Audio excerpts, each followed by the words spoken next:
मित्रांनो, तुमचं बजेट 10 ते 11 लाखाच्या घरामध्ये असेल, तुम्हाला एक माचो गाडी पाहिजे असेल आणि तुम्हाला रिक्षासारखं मायलेज पाहिजे असेल, तर Maruti Suzuki Brezza LXi CNG हे सगळ्यात जास्त व्हॅल्यू फॉर मनी ठरतं. कारण याच्यामध्ये उंच बसायला मिळतं, ग्राउंड क्लिअरन्स चांगला आहे, गाडी मायलेज पण चांगलं देते आणि शेवटी मारुतीची रिलायबिलिटी. तर ही गाडी घेणं शहाणपणाचं लक्षण आहे का नाही, ते आज आपण डिकोड करणार आहोत. तर या गाडीचा पूर्ण माहिती तुमच्यासोबत शेअर करेन आणि शेवटी हेही दाखवणार आहे ही गाडी व्हॅल्यू फॉर मनी आहे का नाही. मित्रांनो, बेस्ट मॉडेल असूनही ही गाडी व्हॅल्यू फॉर मनी ठरते. समोर बघू शकता प्रोजेक्टर बेस्ड आपल्याला हेडलाईट सेटअप मिळतात. फॉग लॅम्प्स बी येत नाहीत, पण तुम्ही as a part of accessories fog lamp install करू शकता. सिम्पल सोबर हा समोरचा प्रोफाईल आपल्याला पाहायला मिळतो. साईडला मित्रांनो 16 इंचाचे आपल्याला स्टील रिम्स देण्यात आलेले आहेत. तसेच 198 mm याच्यामध्ये ग्राउंड क्लिअरन्ससुद्धा पाहायला मिळतो. वर तुम्हाला इथे नॉर्मल वायपर्स दिलेले आहेत आणि LED इंडिकेटरवर तुम्हाला ORVMवर पाहायला मिळणार आहेत. या गाडीची लेंथ आहे जवळजवळ 9995 mm. पाठीमागे क्वार्टर पॅनलला सुद्धा ग्लास इथे मिळेल. विशेष म्हणजे शार्कफिन अँटेना आपल्याला याच्यात देण्यात आलेला आहे. जर पाठीमागे जर तुम्ही याल तर LED तुम्हाला टेल लाईट सेटअप याच्यात देण्यात आलेला आहे, जो की या गाडीला खरंच खूप सुंदर दिसतो. CNGचा स्टिकर आहे. वायपर वॉशर डिफॉगर याच्यामध्ये मिळत नाहीत. हाय माउंटेड स्टॉप लॅम्प आहे.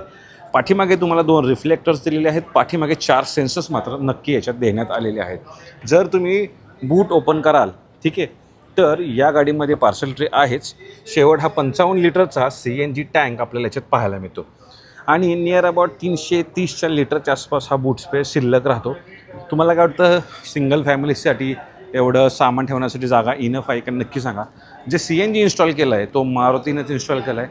Maruti Suzuki India private limited. Footstep as a part of accessories तुम्ही पाहताय मित्रांनो, हे लक्षात राहू द्या. सगळ्यात महत्त्वाची गोष्ट आहे ते म्हणजे याचं इंजिन. कारण 10-11 लाखाच्या बजेटमध्ये मित्रांनो, तुम्हाला सांगा बरं, कोण आहे जी कंपनी 1.5 लिटरचं इंजिन देतं? ते सगळ्यात जास्त रिलायबल आहे, इफिशियंट आहे आणि सायलेंट आहे. हे ते इंजिन आहे मित्रांनो. जवळजवळ 87 bhp आणि 121 Nmचं टॉर्क जनरेट करतं. 25.5 km/kgचं मायलेज तुम्ही या इंजिनकडून काढू शकता. रिलायबिलिटी, रिसेल व्हॅल्यू म्हटलं की हे इंजिन तुमच्या डोक्यात नक्कीच येतं. इन्सुलेशनसुद्धा याच्यामध्ये प्रोव्हाइड करण्यात आलेलं आहे. गाडीच्या आतमध्ये जाऊन सांगतो तुम्हाला याच्यामध्ये काय काय फीचर्स दिलेले आहेत. जे मिरर्स आहेत ते इलेक्ट्रिकली ॲडजस्टेबल दिलेत. विंडो आहे ते ड्रायव्हर साईडची मित्रांनो, ओके, ती 1 टच डाऊन ऑप्शन याच्यात मिळतो. 1 टच अप डेफिनेटली नसणार आहे. अशा प्रकारची याच्यामध्ये कीज देण्यात आलेली आहे. लॉक अनलॉक करायला बटन, ओके, ओल्ड स्कूल की पाहायला मिळेल. 1 टच डाऊन आहे आणि 1 टच अपसुद्धा आहे. सो ऑटोमॅटिक राईट साईडची ड्रायव्हर विंडो मिळते. सगळे बाकी प्लास्टिक फायबर आहे, स्पेस आहे बॉटल ठेवायला. आता याच्यामध्ये एक निगेटिव्ह आहे की या व्हेरियंटमध्ये हाईट ॲडजस्टेबल सीट्स येत नाहीत. ते जर दिलं असतं ना तर अजून जास्त व्हॅल्यू फॉर मनी ही गाडी ठरली असते. पण हाईट ॲडजस्टेबल हे हेडरेस्ट देण्यात आलेले आहेत.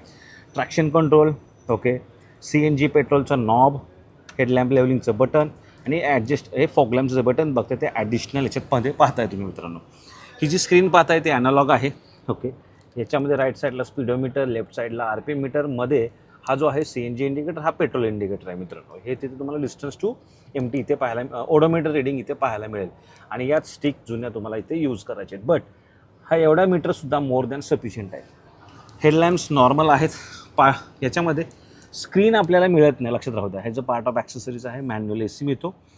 2 आपल्याला इथे कप होल्डर मिळतात. आमरेस याच्यामध्ये मिळत नाही. पण day night rear view mirror मॅन्युअलमध्ये आपल्याला नक्कीच याच्यात पाहायला मिळतो. मिडलची आपल्याला लाईटसुद्धा दिलेली आहे. विशेष म्हणजे ज्या सेकंड रोच्या सीट्स आहेत त्या खूप जास्त कम्फर्टेबल याच्यात ठरणार आहेत. असं का म्हणतो आहे? कारण रिअरला सुद्धा तुम्हाला AC व्हेंट्स पाहायला मिळतात. तसेच मित्रांनो, याच्यामध्ये एक निगेटिव्ह काय आहे की ॲडजस्टेबल हेडरेस्ट मित्रांनो याच्यातून काढून टाकलेले आहेत. पण 2 तुम्हाला आमरेस्ट, 2 कप होल्डर मिळतो आमरेस्टवर. तर हा एक निगेटिव्ह आहे की इथे ॲडजस्टेबल हेडरेस्ट देणं गरजेचं आहे. मित्रांनो, सेफ्टीबद्दल बोलायचं झालं तर या गाडीमध्ये आपल्याला 6 airbags, ABS, EBD, ESP, hill hold assist, traction control असे सेफ्टी फीचर याच्यामध्ये पाहायला मिळतात. जर तुमचं बजेट 10-11 लाखाच्या आसपास असेल, तुम्हाला एक रगड, सेफ आणि मायलेज देणारी SUV हवी असेल तर ब्रेझा LXi CNG एक बेस्ट ऑप्शन आहे. व्हेरियंटची एक शोरूम प्राइसिंग आहे मित्रांनो 9,16,000 रुपये. 11 लाखाच्या आसपास ऑन रोड जाईल. आणि जर तुम्ही विथ ॲक्सेसरीज, आणि जर तुम्ही विदाऊट ॲक्सेसरीज घेणार असाल तर नियर अबाउट 10,37,000 रुपये ऑन रोड आपल्या महाराष्ट्रामध्ये ही गाडी येणार आहे. तर मित्रांनो, ब्रेझा LXi CNG एक तुमच्यासाठी बेस्ट ऑप्शन आहे. जर तुम्ही कमी पैशामध्ये चांगला ग्राउंड क्लिअरन्सवाली, चांगले मायलेजवाली, मारुतीची रिलायबल गाडी पाहिजे असेल तर बेस्ट ऑप्शन ठरणार आहे. शॉर्टमध्ये व्हिडिओ होता का ही गाडी बेस्ट आहे. जर केस स्टडी करायचं म्हटलं तर reliability Thums Up, resale value Thums Up, safety features Thums Up, तुम्हाला स्क्रीन टाकायचे आणि रिव्हरचा कॅमेरा टाकायचे, तुमचं काम होणार आहे मित्रांनो. ओके, ग्राउंड क्लिअरन्स चांगला आहे, CNGचं मायलेज चांगलं आहे. त्यामुळं मी असं म्हणेन की LXi CNG most value for money variant आत्ताच्या घडीला ठरतं आहे मित्रांनो. शॉर्टमध्ये व्हिडिओ होता. तुमचं काय म्हणणं आहे ब्रेझा LXi CNGबद्दल?